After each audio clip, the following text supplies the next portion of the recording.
I saw it in his face. It's not often that's true, is it? At least not for me. We listen to what people say, we read what they write. That's our evidence, that's our corroboration. But if the face contradicts the speaker's words, we interrogate the face. A shifty look in the eye, a rising blush, the uncontrollable twitch of a face muscle. And then we know. We recognize the hypocrisy or the false claim, and the truth stands evident before us. But this was different, simpler. There was no contradiction. I simply saw it in his face, in the eyes, their color and expression, and in the cheeks, their pallor and underlying structure. Corroboration came from his height, and the way his bones and muscles arranged that height. This was Adrian's son. I didn't need a birth certificate or DNA test. I saw it and felt it. And of course the dates matched. He would be about this age now. My first reaction was, I admit, solipsistic. I couldn't avoid remembering what I'd written in the part of my letter addressed to Veronica. It's just a question of whether you can get pregnant before he discovers you're a bore. I hadn't even meant it at the time. I was just flailing around, trying to find a way to hurt. In fact, all the time I was going out with Veronica, I found her many things, alluring, mysterious, disapproving, but never boring. And even in my recent dealings with her, though the adjectives might be updated, exasperating, stubborn, haughty, yet still in a way alluring, I never found her boring. So it was as false as it was hurtful. But that was only the half of it. When I'd been trying to damage them, I'd written, "Part of me hopes you have a child, because I'm a great believer in time's revenge, but revenge must be on the right people, i.e. you too." And then, "So, I don't wish you that. It would be unjust to inflict on some innocent fetus the prospect of discovering that it was the fruit of your loins, if you'll excuse the poeticism." Remorse, etymologically, is the action of biting again. That's what the feeling does to you. Imagine the strength of the bite when I reread my words.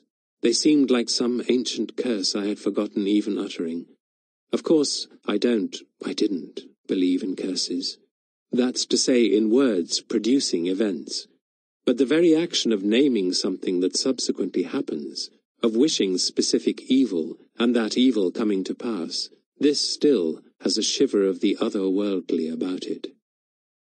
The fact that the young me who cursed and the old me who witnessed the curse's outcome had quite different feelings, this was monstrously irrelevant.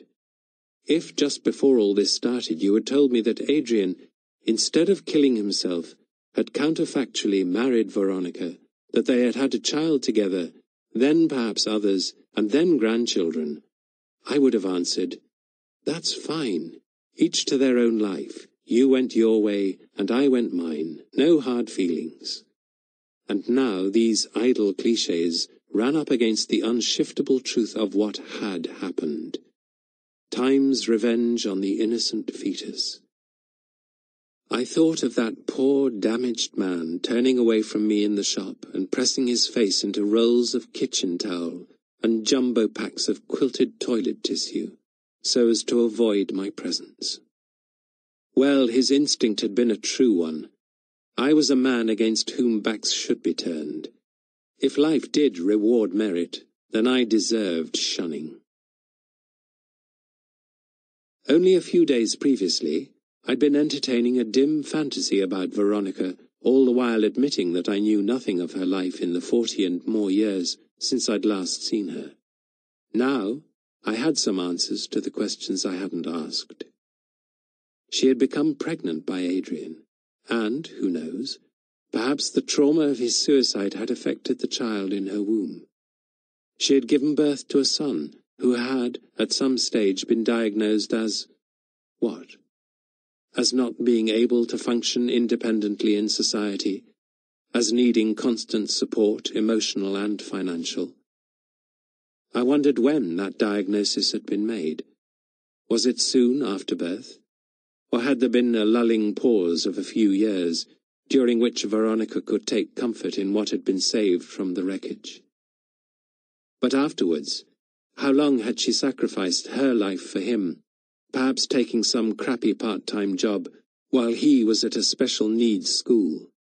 And then, presumably, he had got bigger and harder to manage, and eventually the terrible struggle became too much, and she allowed him to be taken into care. Imagine what that must have felt like. Imagine the loss, the sense of failure, the guilt. And here was I, complaining to myself when my daughter occasionally forgot to send me an email. I also remembered the ungrateful thoughts I'd had since first meeting Veronica again on the wobbly bridge. I thought she looked a bit shabby and unkempt. I thought she was difficult, unfriendly, charmless. In fact, I was lucky she gave me the time of day. And I'd expected her to hand over Adrian's diary. In her place, I'd probably have burnt it too, as I now believed she